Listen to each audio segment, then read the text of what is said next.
aqui fazer a leitura de um texto que foi selecionado para um congresso de filosofia e acho que pode servir para outras pessoas. O título dele é A Vida na Iminência da Morte. Logo eu, que sempre fui tão tocado pela finitude, que desde 2008 vasculho os caminhos da morte, busco algum tipo de resposta e muitas reflexões no clássico ensaio montaigniano, de como filosofar é aprender a morrer. Convenhamos, a morte não é pauta recente na filosofia. Aliás, é uma das grandes questões humanas. Entretanto, nem o melhor dos roteiristas escreveria sobre o cenário que vivemos em 2020. Uma pandemia que já tem confirmados mais de 11 milhões de pessoas contaminadas e apesar dos mais de 6 milhões de recuperados, temos mais de 500 mil mortos. Lembrando que esses dados eles foram do dia 8/7 de 2020. Os tempos atuais nos remete à reflexão que em muitos momentos preferimos não realizar. Afinal, a possibilidade da morte chega para nos assolar.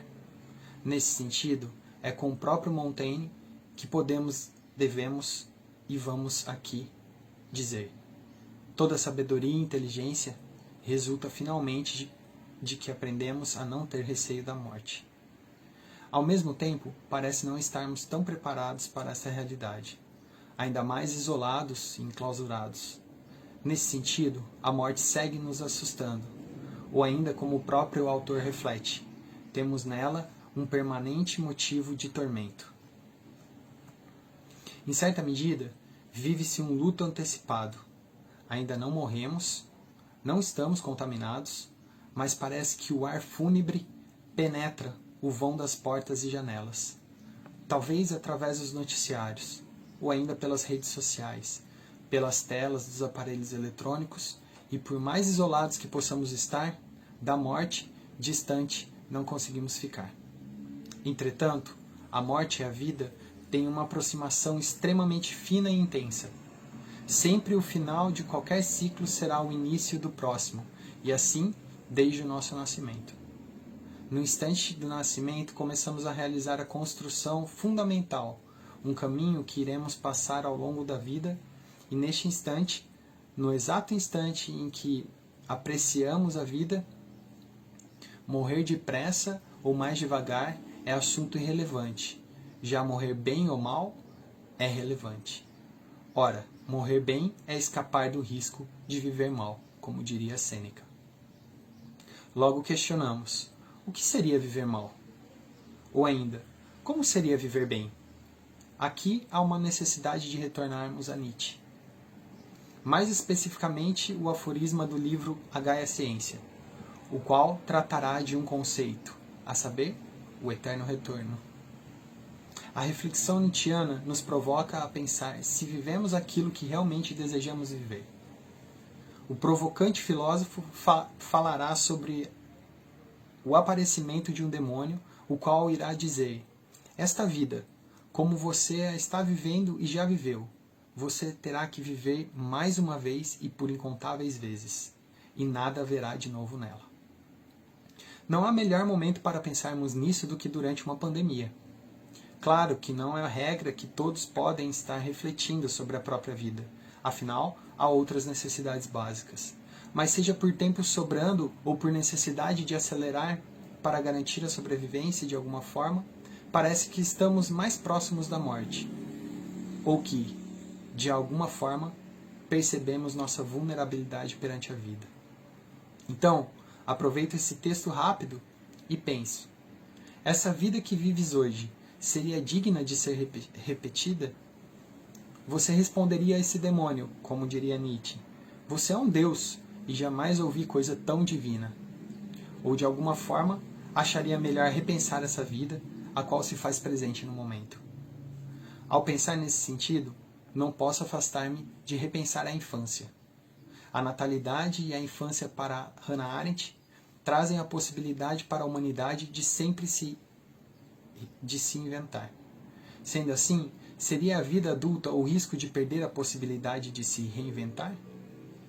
Seria o excesso das responsabilidades da vida adulta que nos faria apenas seguir o fluxo? E não mais repensar naquilo e o porquê estamos vivendo? Há algo de determinado na vida adulta, que nos afasta cada vez mais de sermos crianças. Não por acaso, Montaigne dirá que não há tarefa mais difícil do que se colocar no lugar de uma criança. Difícil, porém, pode nos fazer repensar aquilo que temos, o que somos e o que vivemos. Das reflexões mais profundas até mesmo nas mais simples. Pensemos sobre vida e morte. Pois penso en la muerte es una palabra muy grande para mí, porque quando alguém morre, se va e nunca vuelve. Essa é uma frase dita por uma criança de 12 anos. Ou ainda podemos pensar em uma citação encontrada em Naranjo. Viver mais. Isso significa morte para uma criança de 9 anos. É quando não aguentamos. Isso significa morte para uma criança de 7 anos. Ou ainda é dormir a vida toda, como diz outra criança de 7 anos. Há um tanto de conceito nessa forma de ver, viver e pensar, assim como parece haver certa simplicidade para compreender a morte. Por outro lado, parece haver certa consciência sobre o lado duro da vida. Quando crianças são questionadas sobre o que significa a vida, uma de 6 anos diz: é o amor, a paz e a tristeza. Outra de 10 anos diz: a vida é trabalho, amargura e liberdade. Aqui, o apontamento apresentado trata-se de perceber as crianças como potentes em subverter a lógica de tempo e espaço, de certo e errado, de pronto e inacabado. E assim, lembrar da possibilidade de reinvenção, mesmo na iminência da morte. Foi com o nascimento do meu filho, no primeiro dia do isolamento social, que mais uma vez me aproximei da vida e da morte. Afinal, ele nascia no mesmo momento em que uma onda de morte chegava. Ao mesmo tempo, morreu ou morria um Gustavo, não pai. E nascia ou nasceu, ao mesmo tempo, um Gustavo pai. A vida na iminência da morte. Sempre há nascimento em um ciclo que se finda. Aqui, a provocação não se trata de ver tudo como bom e belo, seja lá qual é a definição para bom e para belo. Mas trata-se da sutil possibilidade de ver vida na morte e não apenas morte na vida. E, dessa forma, poder reavaliar aquilo que estamos vivendo e, principalmente, a forma que estamos vivendo. Vivemos ou sobrevivemos? Estamos escapando de um possível risco de viver mal, como alertou a citação de Sêneca?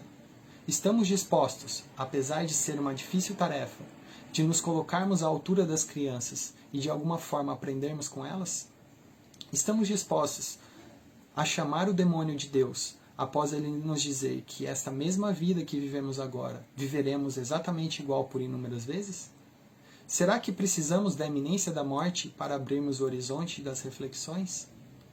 Há vida na iminência da morte? E agora eu trago aqui uma provocação final. Ao entender a morte e a finitude como inevitável, compreende-se que a lágrima tem que acontecer. O luto irá ocorrer. Mas a maior homenagem que poderíamos prestar ao morto, se é que seja necessário isso, é não considerar a morte do outro como a nossa própria morte. Que a saudade e a lágrima não nos prenda ao culto da morte, pois ainda teremos uma vida pela frente. Ser empático é diferente de deixar-se esmorecer e, em último caso, ainda podemos pensar: e se a morte for uma grande arte? E aqui eu trago um poema final. Pandemia das ilusões. Olha, veja e perceba como tudo está. Cada coisa em seu lugar?